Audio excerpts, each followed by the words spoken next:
네, 코리아 여러분, 안녕하세요.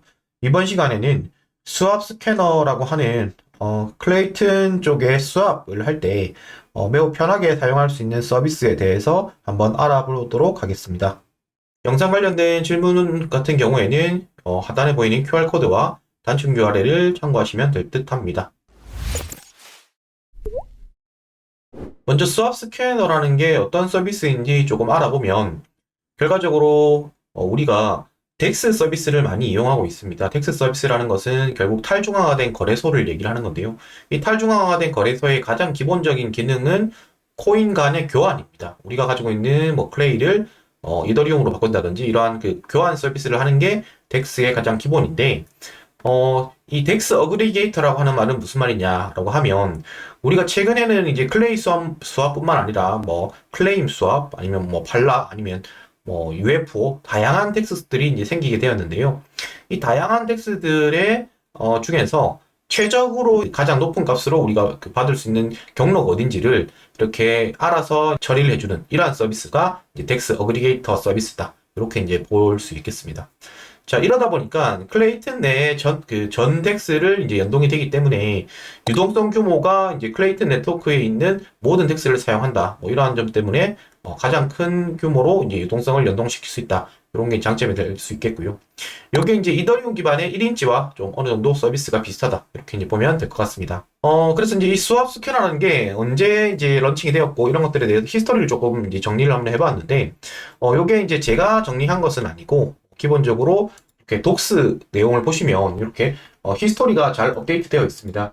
요거를 이제 저희가 준비를 하면서 좀그 인상 깊게 봤던 부분 중에 하나인데, 이러한 그 독스의 관리가 참 잘 되어 있어요. 그러다 보니까 업데이트 히스토리 보시면 1월 12일부터 뭐 업데이트 돼가지고 본인들이 뭐 했는지를 이렇게 쭉 날짜별로 이렇게 뭐 일기 쓰듯이 이렇게 올리고 있는데, 제가 촬영하는 날짜가 2월 14일인데 2월 12일 날 있었던 일까지 이렇게 잘 업데이트가 되어 있다.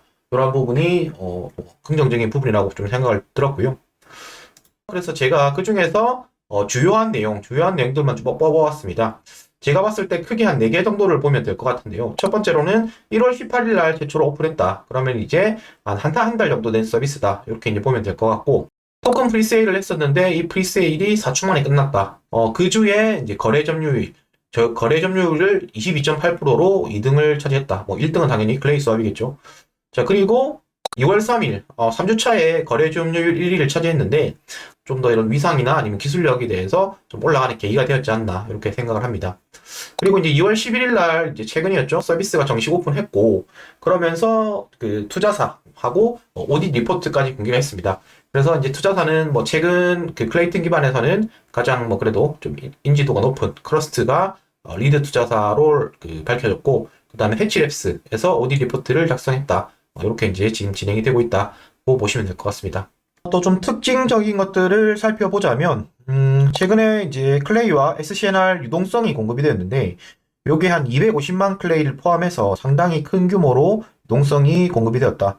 즉, 이제 재단에서 본인들이 결국 클레이 같은 경우는 외부 토큰이니까 본인들의 자본이 들어가는 것인데, 요거까지 포함해서 뭐 상당한 규모가 그 진행이 되었다. 이렇게 볼 수 있을 것 같고요. 그 다음에 이더리움 기반의 1인치보다도 성능이 뛰어나다. 그래서 이제 경로를 더 잘 찾는다. 뭐 이런 것들도 좀 내세우고 있는 것 같고요. 또한 이제 경쟁 서비스, 여기서 말하는 경쟁 서비스는 뭐 다른 수압 서비스인 뭐 블루웨일 이런 같은 서비스가 될 수 있을 것 같은데요. 거기 대비해서 그 변동 추적 주기, 즉 이제 업데이트를 1초마다 하게 됩니다. 그래서 1초마다 업데이트를 하면서 이 주기마다 최적의 경로를 좀 찾고 있다. 이렇게 이제 보면 될 것 같고요. 또한 이제 수압을 진행해서 아낀 금액만큼의 50%를 오히려 이제 SCNR 토큰을 뭐 캐는 방식, 즉 이제 리워드로 받는 방식이죠. 그러니까 수압을 진행을 해도 SCNR 토큰 리워드를 받을 수 있다. 뭐 이렇게 이제 볼 수 있을 것 같습니다.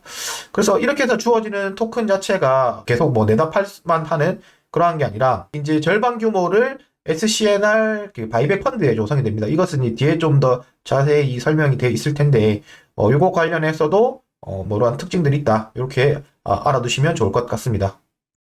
네, SCNR 토큰에 대해서 조금 한번 알아보면, SCNR 토큰의 경우에는 다른 덱스 서비스와 다르게 스테이킹 했을 때의 수익이 극대화될 수가 있는데, 이게 왜 그러냐면, 다른 덱스, 뭐 예를 들면 클레이 수압이나 이런 것들을 봤을 때는, 거기서 나오는 거버넌스 코인, 뭐 KSP를 LP 공급자에도 줘야 되고 KSP 홀더에도 줘야 됩니다.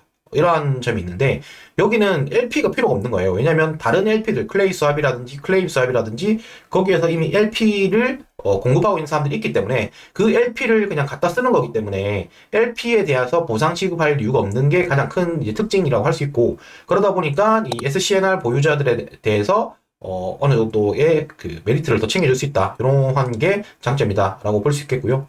그 밖에 뭐 홀더들에게 NFT, 즉 경로별로 설정된 NFT가 있는데, 이 경로별로 그 설정된 NFT를 가지고 있으면 거래 수수료가 뭐 할인된다든지 이런 혜택이 있는데, 그런 혜택을 가질 수 있는 NFT를 에어드랍한다. 이러한 점들이 있을 수 있고요.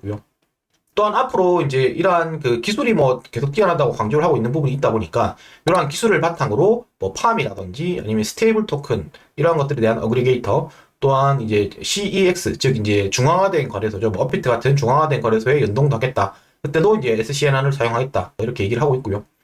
그 밖에 이제 본인들의 기술을 다른 앱에 이제 이렇게 코칭해 줄 때, 그럴 때도 뭐 기술 이전 비용으로도 SCNR을 사용하겠다.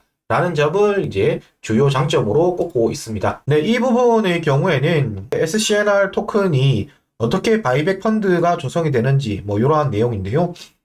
수압을 사용하실 때 케이스마다 뭐 한 세 가지 케이스로 정리가 되는 것 같습니다. 즉 이제 비교군이 있어가지고 수압 스캐너를 사용했을 때 기존 다른 서비스 대비해서 얼마를 아꼈는지 그거를 이제 하는 경우, 그 다음에 비교군이 없는 경우, 그리고 이제 수압루트 NFT를 통해서 사용된 경우, 뭐 이러한 경우에 따라 가지고 각각의 이제 수수료를 비율에 따라 가지고 이렇게 바이백 펀드를 적립을 하게 됩니다. 그래서 적립된 바이백 펀드를 이제 SCNR 소고하게 사용한다. 이렇게 보시면 될 듯 합니다. 지금까지 말씀드렸던 내용들 중에서 이러한 뭐 데이터들 같은 경우에는 주로 텔레그램 방에서 이제 공지가 되고 있는 상황입니다.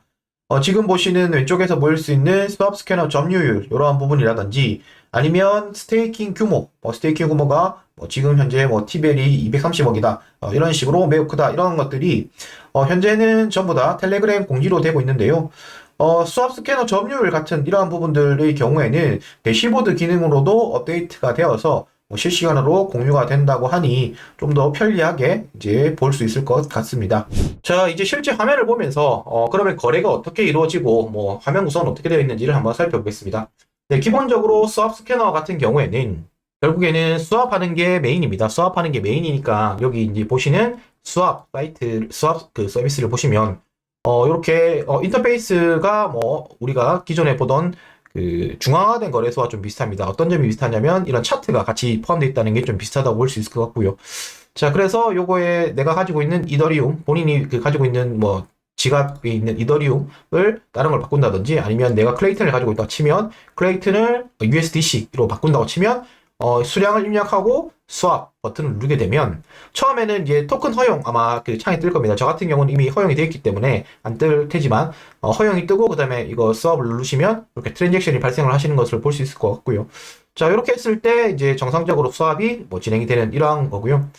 이제 특장점 위주로 좀 보기 위해서 보면 여기 이제 스왑을 했을 때 경로가 나옵니다. 경로가 나오는데 제가 지금 100클레이를 바꾼다고 쳤을 때 가장 효율적으로 바꿀 수 있는 경로가 어떤 것인지를 여기 표시를 해주게 되는 겁니다. 가장 효율적인 거는 클레이에서 USDT로 가는데 대신에 사용한 거래소는 그 팔라 기존에 있는 다른 덱스를 사용하는 거고, 여기서 바꾼 다음에 USDT와 USDC가 바뀔 때는 I4I 뭐 여기랑 이렇게 연동해서 바뀐다. 그래서 최종적으로는 클레이와 USDC로 이렇게 덱스를 두 개 사용하면서 이렇게 하는 거고, 자, 요렇게 됐을 때 여러분들이 이제 그 다른 서비스 대비, 기존에 있는 서비스 대비해서 얼마나 차이가 나는지를 여기 표시를 해준 겁니다.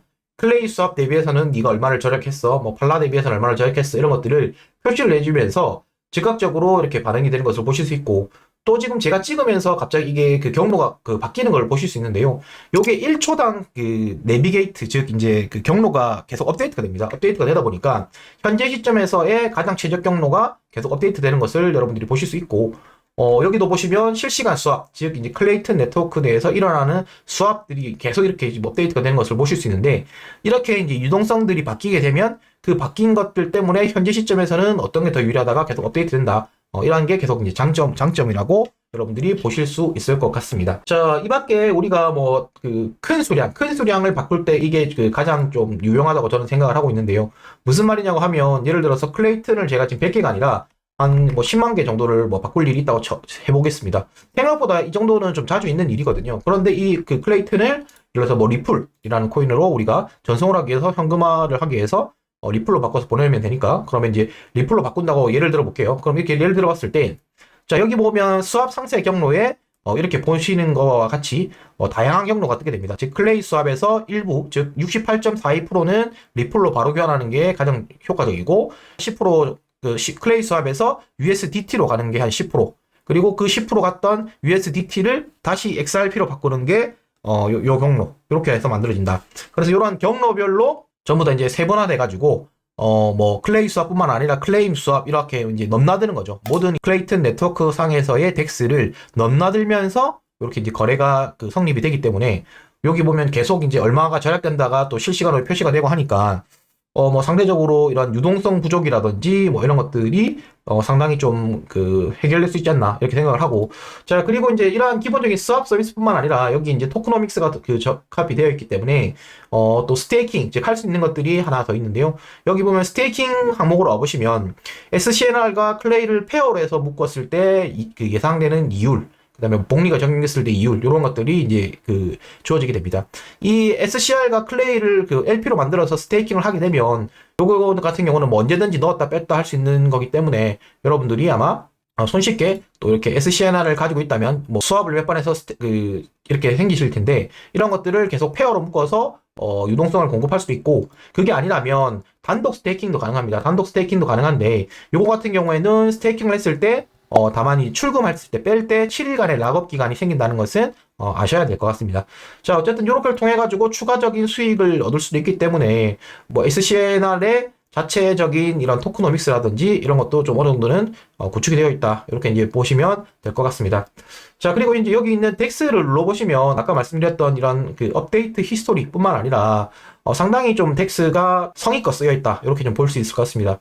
다른 이러한 서비스를 대비해 가지고 덱스에 대한 업데이트라든지 이러한 것들이 잘 되어 있으니까 다 한글 기반으로 되어 있고 하니까 여러분들이 좀 추가적으로 궁금한 더 디테일한 뭐 사항들, 여기 보면 토크노믹스가 정확하게 개수가 몇 개고, 그 다음에 초기 개수가 뭐 분배가 어떻게 되며, 그 다음에 이것들에 대한 반감기 일정, 이런 것들은 여러분들이 직접 한번 읽어보시면서 토크노믹스에 대해서 공부를 한번 해보시면 좋을 것 같습니다. 네.